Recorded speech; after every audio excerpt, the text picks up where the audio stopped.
dadalhin sa record section ng Malacanang, i-receive.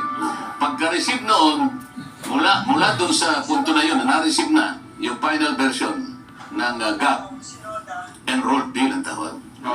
Naghihintay na ng pagpirma ng Pangulo. Ngayon ang tanong ko, kung hindi sa House, sa DBM, di ba? Pagkatapos pinilapan ng DBM na, pinalik sa pinread ngayon sapagkat pinilapan ng DBM. Hindi ko sinasabing DBM pero dalawa lang ang pwedeng magpalit. Puntahan na natin, Kuya Benny, Kong at Nelson, ang isang controversial na issue. Itong mga blanco sa atin pong national budget. Kong, ano kayo ba bilang isang mapabatas? Ano bang nalaman yung natuklasan nyo ukol dito sa issue ito? Kasi ilang araw na po ito pinag-uusapan sa social media at lahat po ng mga issue kong gusto nilang malaman ang katotohanan sa likod na ito. Kung pag-uusapan kung may blanco o wala, totoong may blanco. Ang pinagbabasihan ko dito, Jen Nelson, Kuya Benny, ay yung kopya na pinadala sa akin. Kasi lahat ng members ng Congress ay mabibigyan ng bicameral report. Kasi kinakailangan i-ratify yun eh. Plenary lang ang magra-ratify. Ngayon, dahil sa i-ratify yan, mapipilitan silang bigyan kami ng kopya. Ngayon, ang kopya po ay pinadala sa amin sa pamagitan ng email. Ngayon, kami mahigit na 300 ang nagpadala ng email sa amin, opisina ng Secretary General. So makikita po niyo doon, iba-ibang minuto, iba-ibang oras, kasi sa 300, di naman niya sabay na mayari yun eh. Opo. Sa akin, sa panig ko, dahil letter M ako eh, na-receive ko, kasi tinignan ko yung oras, na-receive ko December 11, 2024 at 6:27 p.m. sa gabi. Opo. Ngayon, wala ako dun sa Congress ng panahon na yun. Opo. Kasi aminin ko sa inyo na naunsyamin ako ng kaka-attend. Sapagkat yung unang attempt ko lang na magtatanong ako pagdating sa plenary debate, sabi naman ninyo ito, ayaw nila akong payagan magtanong. Opo. So sabi ko sa sarili ko, Kuya Benny, saan ka naman nakakita ng pagkalaki-laking budget, 6.325 trillion pesos? Bakit naman hindi mo kami bibigyan ng pagkakataon makapagtanong? Alam mo ba kung ano yung subject matter ng unang araw ng tanongan, plenary debates na to? Wala pa kami doon sa mga ahensya ng gobyerno. Wala pa yung NIA. Wala pa yung Philippine Coconut Authority na yun ang magiging subject matter ng tanungan, plenary. Doon pa lamang sa general principles.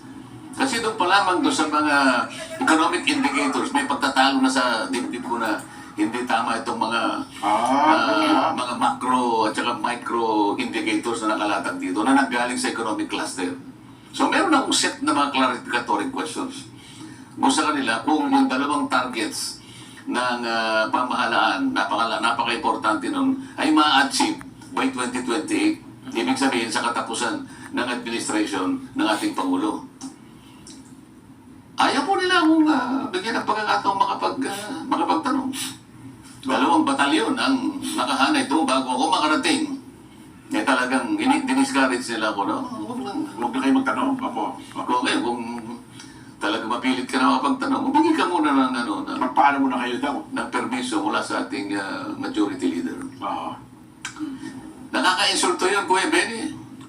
Saan ka nakakitang meron ba tayong regulasyon na kapag magtatanong ang isa sa amin, kinakailangan humingi ng permiso sa majority leader? Bakit yung mga minority, kamukha ng mga bayan black, anytime pwede silang magpalista ron? Bakit ako hindi pwede?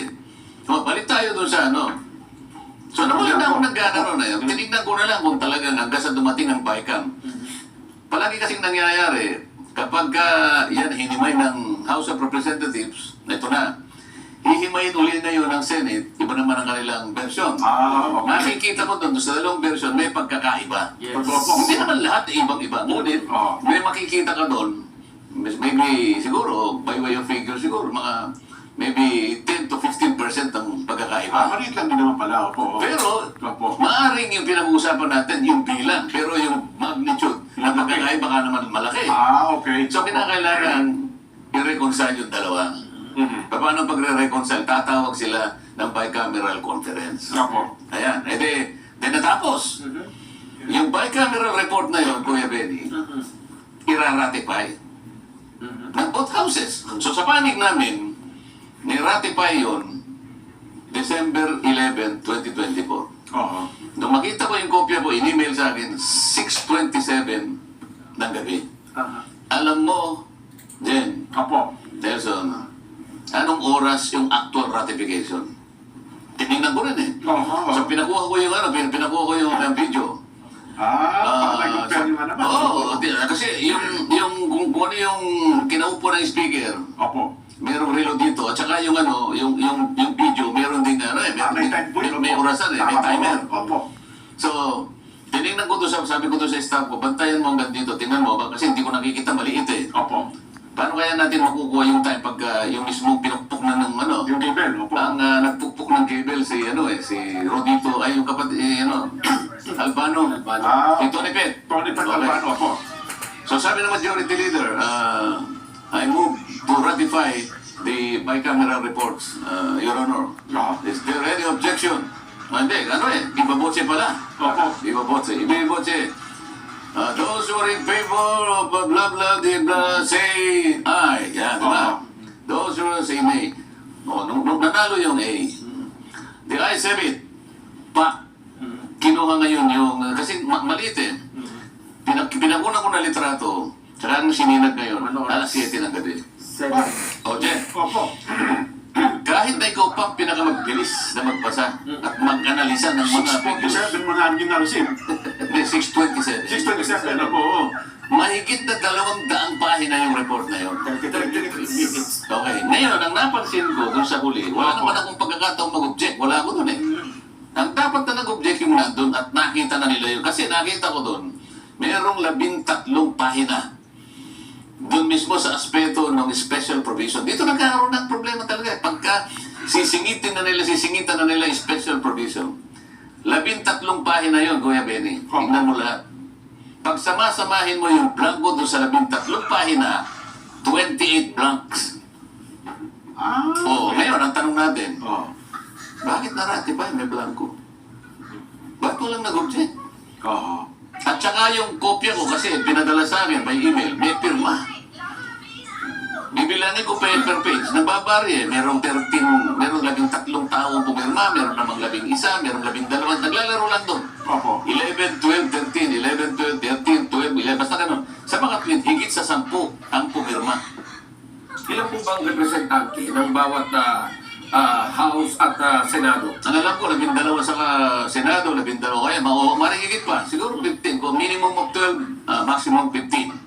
Ngayon, ang kukunin lang naman yung majority eh.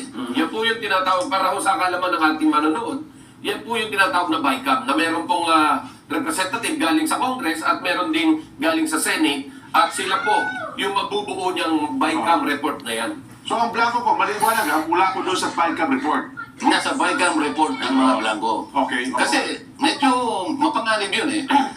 Alam ko na meron namang omnibus motion na kapag ka ang layunin ay iwasto lamang yung typographical or grammatical errors, pwede naman eh. Pwede. So halimbawa, makikita mo naman ang subject is plural. Opo. So yung verb mo dapat plural. Di ba?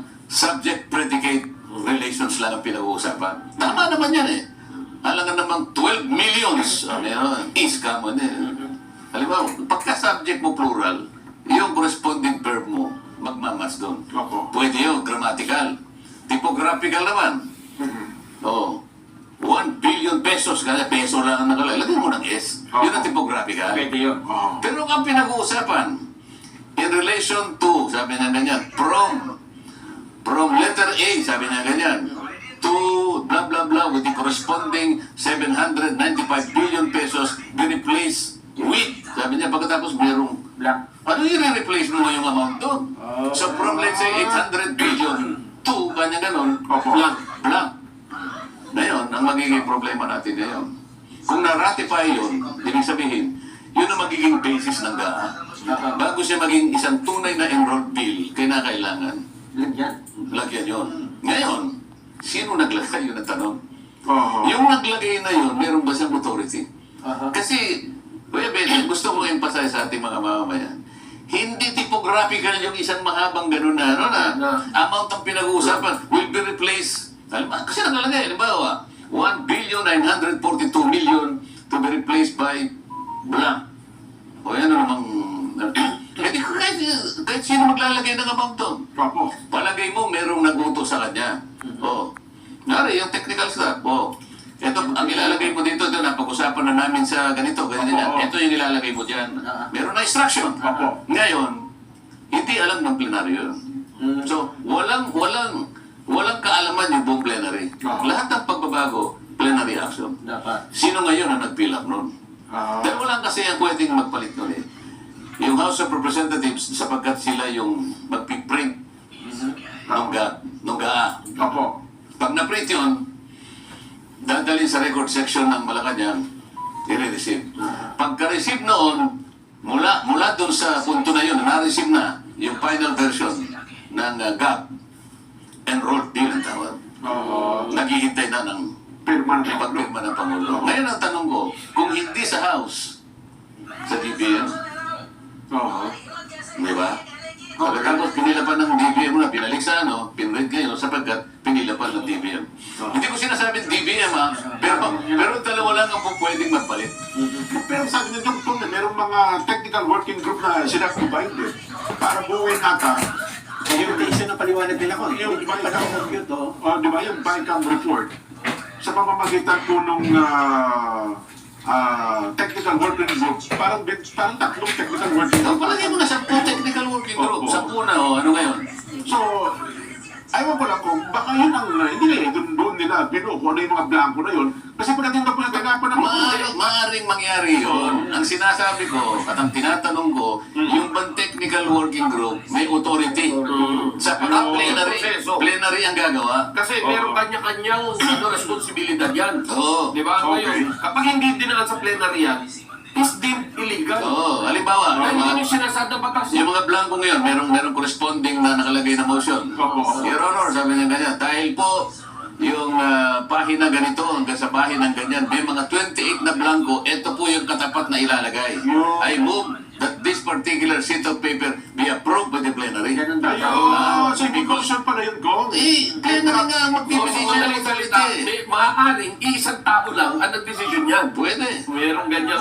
Isang tao o dalawang tao. Oo. Hindi ba palagi ko sinasabi sa inyo? Kaya, nung ako'y nagkaroon ng unang pagkakataong maka-attend ng PICAM, 15 Congress ito, Jen. Opo. Nelson. Diba, medyo excited ako dahil first time ko Kuya Benny maka-attend ng PICAM. Okay, sabi ko. Iba-ibang lugar yun eh. 4 na beses yun eh. Diba, napakasarap ng pagkain namin, Kuya Benny. Ay, talagang publiko eh. Diyan ang mga senador sa harap namin. Opo. Nandito naman kami. Ba't ang mahabang mesa yun? Kasi kuminsan 12 o kaya 15. At talagang masasabi ko sa inyo, talagang masarap ang pagkain namin. Natawag na bicameral conference. Pero hindi conference, puro kain na ginagawa namin. Wala akong pinag-uusapan eh. Tinitingnan namin yung 2 tao. Sa panig namin, noong panahon na yun, ang chairman ng Appropriations Committee, yung namayapang si Nonoy Andaya. O sa panig naman ng Senado, ang aking kumare, Senator Loren Ligardo. So di pagkatapos na kami kumain, nahanapin namin yung 2. Nasaan kain 2? Ayun, nandun sa may... Nandun kasi Manila Polo Club. Di ba may garden? May pagkalawak-lawak na green na yun. Ano, yung pinag-ano ng court. Nandun sila sa gitna. Nakaupo doon sa damo, nandun sa... Ano ka bang baikal dito? Wala naman kaming nalalaman. Yung media, nagkuha na ng picture, tapos umalis na. Ayoko na kayo. Yung huling bike, hindi na ako sumagot. Pero ano ba dapat na nangyayari sa BICAM? So, ito sila pinag-uusapan namin. Kamukha ko, ba, may blanco yun. Isa-isa inyo dapat yung Hindi pa ganun dapat. Tapos pipirma kami. Ilalagay na lang natin sa usaping literal. Opo. Hihimayin nila isa-isa yan. Ganun dapat. Halimbawa, ito yung napag-usapan. May iba blanco po muna natin. Ganito, ganyan. Kasi po, ito. Oo nga, pwede yan. Pero kako, teka muna, ganyan. Paano itong gano'n? At least pinag-usapan. Kapag halimbawa, okay na lahat, pipirma lahat na may blanco. Pero merong isang papel doon na ipapasa sa plenary bago magtapos. Oo. Kinakailangan ma-approve ng plenary na ito yung pinag-usapan ng dalawa sa yung blanco na yung kinakailangan pilapan. Sa mga kapit, meron na ang paningsit na yun ang itatakip mo doon sa mga blankong nandun. Eh wala namang ganun eh. So, sa madaling salita, nagsilbing bulag pa at bingi yung nasa BICAM. Sa Kaya ang gusto kong tanungin doon, itong nakapirma, bakit kayo nakapirma, alam niyo blanco yun, wala ba kayong pinag-usapan na kung ano man ang ilalagay niyo dyan, ipa-approve niyo muna sa komite, ha? Bago niyo i-submit yung enroll bill. ang bigat ng binitiwang salita ni Sugarate. Kaya niya hindi pinirmahan dahil blanco. Kaya pala meron ilang senador kung talagang sinabing wala silang firma na pinakita sa ano na talagang blanco din firma nila. Oo. Alam mo pala, nakita mo pala, ba't di ka nag-object? Oo. Yun ang sinasabi ko, objectan mo. Kasi pag nag-object ka, hindi mararatify yan. Yun na nga, oo.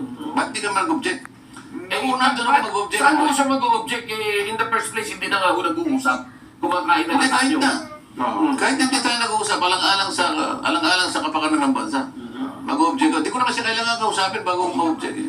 Oo. Kaya hindi ako nakapag-object, wala ako doon eh. So, ibig sabihin ko, kasi wala rin, hindi naman kami mababatas, hindi pa kami matin ng BICAM, ano? So, dapat ba doon, ito na yung BICAM, final na ito, baka meron pa kayong tanong dyan. Di ba usually yung gagawin? Dapat nga ganun, sapagkat na komperensya, kumbaga, kami yung representasyon ng 4 na buwan na pagtatalo. Ayun, no? Kasi nga, i-reconcile na lang natin yung conflicting provisions para yung boto namin, yung iisa na lang.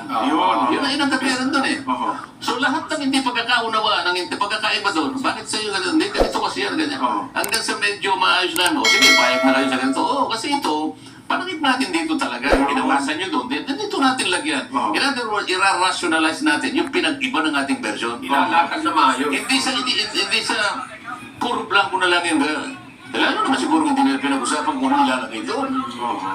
Bakit na uwi tayo sa 28? Ito yung pinakamabigat eh. Opo. Hindi ko naman sinasabing hindi mabigat yung blanco na medyo mahaba. Kasi sa laki ng figure, hindi naman pwedeng konti lang ang blanco mo kasi bilyon eh. Opo, trillion, no? Hindi, yung karaniwan bilyon eh. Billion yung ano, bawat ahensya. Ilang ciphers ang bilyon, Kuya Benny? 3, 6, 9, siyam na 0. Siya. Opo. Kasi pagka trillion, 12 eh, ciphers. Tapos meron ka pang 0.00. Opo. Kaya mahaba dapat yung ano. Pero yung sa program appropriation, yung blanco niya, ganun lang. Ano yung blanco? Konti lang. Alam mo kung bakit? Oo. Kasi, sabi niya, the following should be replaced kanya from A Opo, A to, tapos ganun. Sabi, napakarami ng ilang na baka B, C, D, F, G, alimbawa, from A to X, napakaraming, A to Z. akala mo napakaliit. Oo. Pero kasi letter lang ilalagay mo. C, D, F, G, H, I, So, J, K. pwede mong itago dyan yung laki ng gusto mong itago. From A, kanya to, Blanco. Zay, ganun lang, tapos period. Opo. Zay, Paano mo hindi nila? pala trillion yun. Eh, sa dami ng sinakop niya eh. Oh. Yan ang gusto kong pagtatanong sana. Magaling pala talaga. Iniisip talaga na gusto mabuti pa rin. Baka sasabihin nila, walang blanco. Eh, sino magsasabing walang blanco? Nakalimutan ko lang dalhin eh. Oo. Nakita mo yun, may blanco Pero talaga. mamaya, nasa sasakyan ko, pakikita mo Pero lang. yung blanco daw po yun. Dala-dala mo yung kopya ko eh. Ang blanco daw po kasi ngayon yung ko, yun lang, yun ang BICAM. Pero ang punto naman ng nasa Malacanang, walang blanco, nung pinirmahan na lang. Wala nga blanco sapagkat nung enroll bill na, Oo. mayroon na nagpilap eh. Nagpilap. Kaya ang tinatanong ko sa'yo, sino ba yung inutusan? Sino ba yung nagputos? Ngayon, Yung bang inutusan bilang linaw sa ating mga tagapanood, at mga kapatid, Oo. doon sa daan mula sa DBM, Mula sa BICAM, mula sa BICAM. BICAM papuntang DBM, Oo. yung dalawang yun, sino doon ang nag-pick up nang hindi dumaan sa plenaryo? Ayun. Kasi Diba? kailangan dumaan sa plenaryo yun pag may binago ka rin. Oo. Kasi sa legal, tawagin yung blanco. Hindi naman, pagka legal, hindi mo sasabing blank eh. Material particular, sabi niya. So, ibig sabihin ng blank. Lacking in material particular. Wala eh. Kaya problema po, nag-resign na po, nagbitaw na bilang chairman ng APRO yung chairman ninyo eh. So, yan ang problema no. Hindi ka ba nakapirma ron? Eh, nakapirma. Hindi kaya siya nakapirma? Wala ba, nakapirma siya doon. Okay, Kasama mapasama siya na. sa dati, dalawang chairman lang ng APRO nag-uusap eh. APRO ng Senate, saka APRO ng Ako, kaya ko sinasabi na dalawa lang tao nag-uusap. Sapagkat nakita ko mismo, nandun ako. Yung time yun, yung time Maski yun. yung isang nagsusulat sa isang dyaryo na malapad, nabasa ko, ay conference of two. Sabi niya, so palagay ko, sa rin alam niya, hanggang ngayon nangyayari yun. Ang sinasabi ko sa inyo, 15 Congress, 19 Congress ngayon. So, Kung ilang nakita mo ilang kongreso na nangyayari. O, palagi ganun eh. Oo. O, kaya nga, ang palagi kong ina-advocate Nelson eh. Di ba sabi ko, tanggalin na lang natin, Kuya Benny, yung BICAM. Una, wala namang BICAM sa, nakasulat sa saligang batas eh. O sa liwanag ng nangyayari, hindi naman talaga bicameral court. Pero Nagkakainan kami.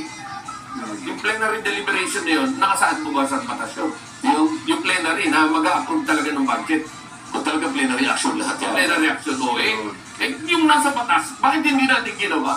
Yung wala sa batas, yun yung ginagawa natin. Yun ang sinasabi ni Kung Martin. Kasi kung wala ng BICAM, yung dalawa na lang, hindi na BICAM ang tawagin. Magtawag na lang kung sino yung gusto, pero hindi BICAM, pilitin natin ng Congress. Pag Congress kasi dalawang kapulungan eh. Tama po. O magsakit kayo, kumuha kayo ng dalawang tao nyo, dalawang tao rito. Ito na lang, hindi natin pinagkakaintindihan. I-reconcile natin yung Oo, madali lang ito. Pagkatapos, magtawag na tayo ng plenary ngayon. Approve nyo, approve namin. Ganun lang. Pero kung magtatawag ng bicameral conference na hindi naman talaga sila mag-confer. Hindi, pero ngayon to, moving forward tayo, kiniswento ito sa Korte Suprema, kasi ang problema ito, pagka ito po'y nabalam, ang masasakripisyo pagbansang budget natin ito. Hindi siya mababalang pa ngayon. Wala pa namang action ng Congress. Kapapay lang yata ng petition. Hindi ko alam kung paano yun. Oo, sasagot pa yung sasagot pa yung kung sino yung inasunto. Ang inasunto yata ang Senate President, ang House Speaker, at saka yung ating Executive Secretary. May proseso naman yan, alam nyo naman eh. Ang sasagot ngayon, sapagkat ang tagapagtanggol, ang abogado ng gobyerno, Solicitor General. So gagawa pa ng sagot. So, habang walang ginagawa, sana man lang kung hindi ko sinabasa yung petition eh. Siguro, hindi naman siguro humingi ng TRO. At palagay ko, hindi naman magtitiaro sapagkat, teka muna, hindi kami magtitiaro sapagkat alam naman natin kung aga na ang ating pamahalaan. Kapag tiniaro namin, di wala nang gastusan dyan. So yun ang nga Baka mapili naman ang... yun ang ulit yung problema natin doon. Kasi kung pagka ito napalam, ang pagbansang budget natin ang masasakripisyo. Oo. Kaya nga, ang gagawin ng Korte Suprema dyan ay talagang papapaliwanagan muna. Pero wala na sigurong TRO mangyayari. Pero kinakailangan lumabas ayon sa kanilang nakikita na o sa mga susunod na mga kongreso. Sabi niya, halimbawa, magsisimula in the next Congress, huwag na kayong mag-BICAM. Falsification of legislative documents ang kasong kakaharapin ni Stella Kimbo. Sa kanyang kamakailang pagkumpirma, pinasalamatan ni Representative Alvarez si Acting Appropriations Chairman Stella Kimbo sa pag-amin sa mga blankong bahagi sa BICAM report, ngunit binigyang diin na ang naturang anomalya ay may kaakibat na parusa.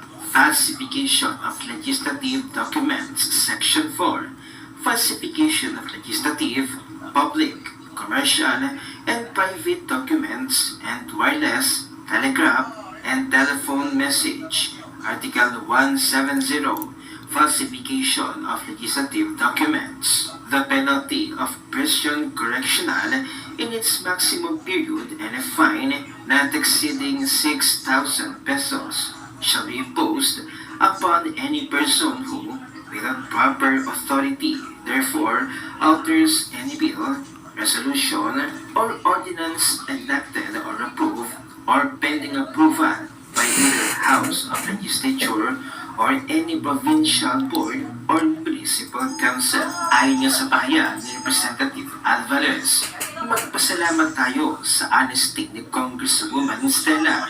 Yung pag-amin niya sa nangyari, inamin niyang nagkaroon ng falsification of legislative documents. Ang parusa dyan, pagkakakulong ng prison correctional kasama ang multa. Matatandaan inamin na mismo ni Kimbo na may blanco sa bicameral report, ngunit iginiit niyang ministerial lamang ang naging corrections ng kanilang technical staff. Ayon pa sa kanya, ang mga naging pagbabago ay simpleng calculator activity lamang at wala ng discretion dahil lahat ay napagkasundoan na umano ng BICAM members. Ngunit hindi ito tinanggap ni Representative Alvarez na mas lalong binatikos ang proseso. Ang kasong inihain sa Korte Suprema ay mas lalong lumakas pa. Ang pag-amin ni Kimbo ay lalong nagpatibay sa petisyong inihain sa Korte Suprema upang bawalang bisa ang 2025 budget. Matatanda ang tinawag ito at Atty. Rodriguez bilang biggest money has, kung saan 6.352 trilyon ang nakasalang sa kontrobersiya. Ngayon, ang tanong ng taong bayan, kung ang ministerya lang ang connections, bakit hindi pinakita sa plenaryo? Sino ang naglagay ng mga laman sa blankong budget? At higit sa lahat, mananagot ba ang mga sangkot sa di umanay falsification ng legislative documents? Kaya inasar pa ni Mr. Wiltoker si Stella Kimbo sa pagiging bobo nito sa kanyang pag-amin sa blankong BICAM report. Itinulak niya ang kanyang sarili sa Kumunoy. Nasasabi ko dapat ang nasa posisyon na kinukustyon. Hindi si Stella Kimbo, kulong ka ngayon.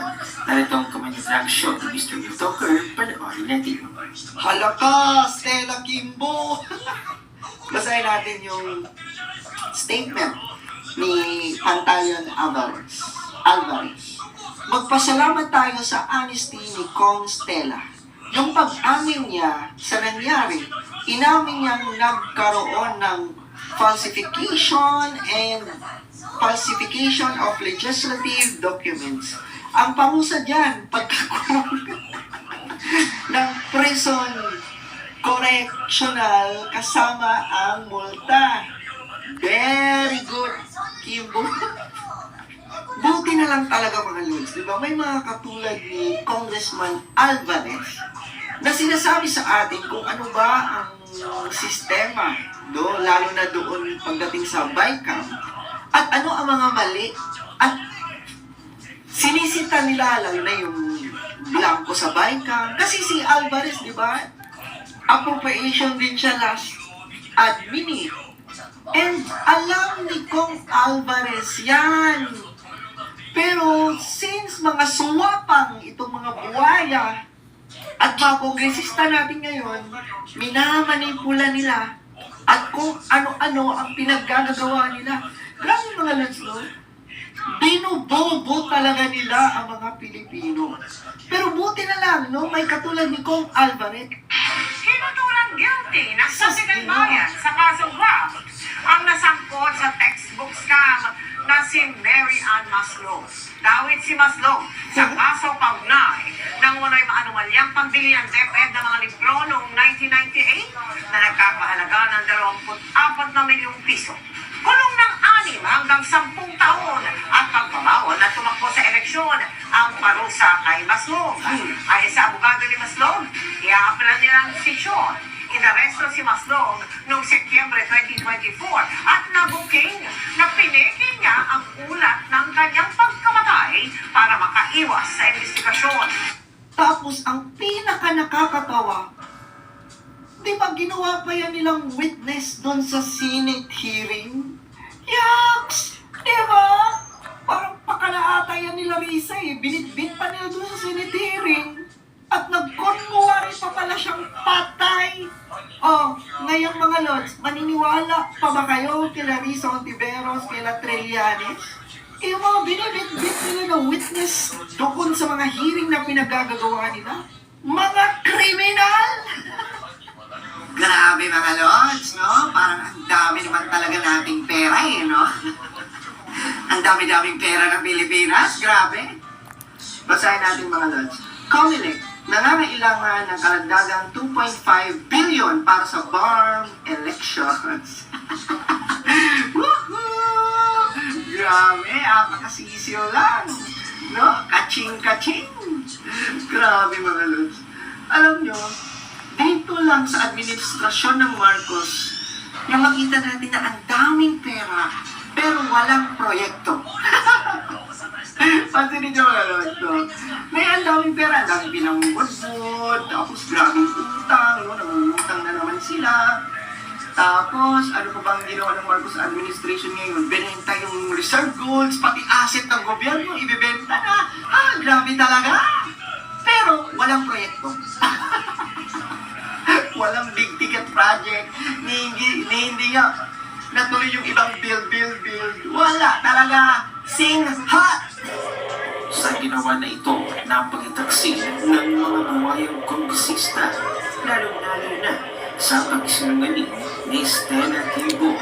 Deserve pa niya na makulong sa buwan. Sana'y magkaroon talaga ng hustisya para sa 2025 national budget. Dahil pondo ito, galing din mismo at